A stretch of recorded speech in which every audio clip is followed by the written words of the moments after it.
Presented by NBY Music. Presented by NBY Music.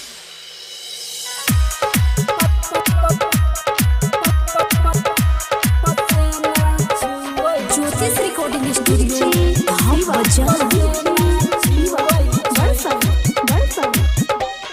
सोया अइलै गर्मी महीना चोली से पसेना छुअै छै।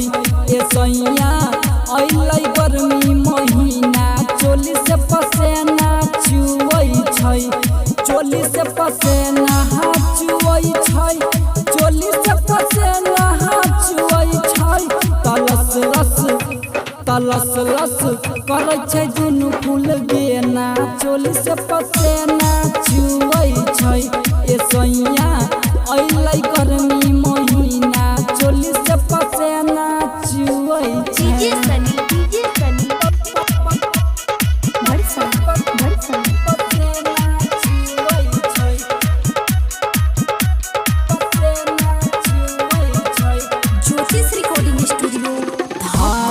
लहंगा में लगाई दसी हमरा लागे छै गरमी बेसी हो। हमरा लागे छै गरमी बेसी सैया लहंगा में लगाई दसी हमरा लागे छै गरमी बेसी हो। हमरा लागे छै गरमी बेसी राजा त काम नै करै छै कोनो बिना चोली से पसेना छुअै छै।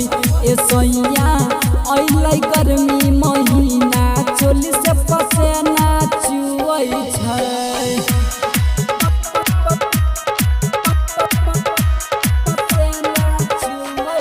ज्योतिष रिकॉर्डिंग स्टूडियो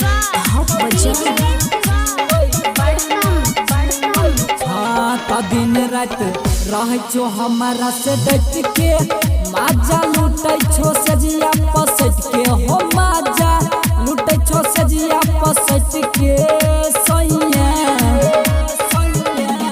दिन रात रह छो हमारा से डट के माजा लूटै छो सजिया पसट के हो। माजा लूटै छो सजिया पसट के राजा तमुनी लाल प्यारे से कहबै के ना चोली से पसेना छुअै छै। ए सोया अइलै गर्मी महीना चोली से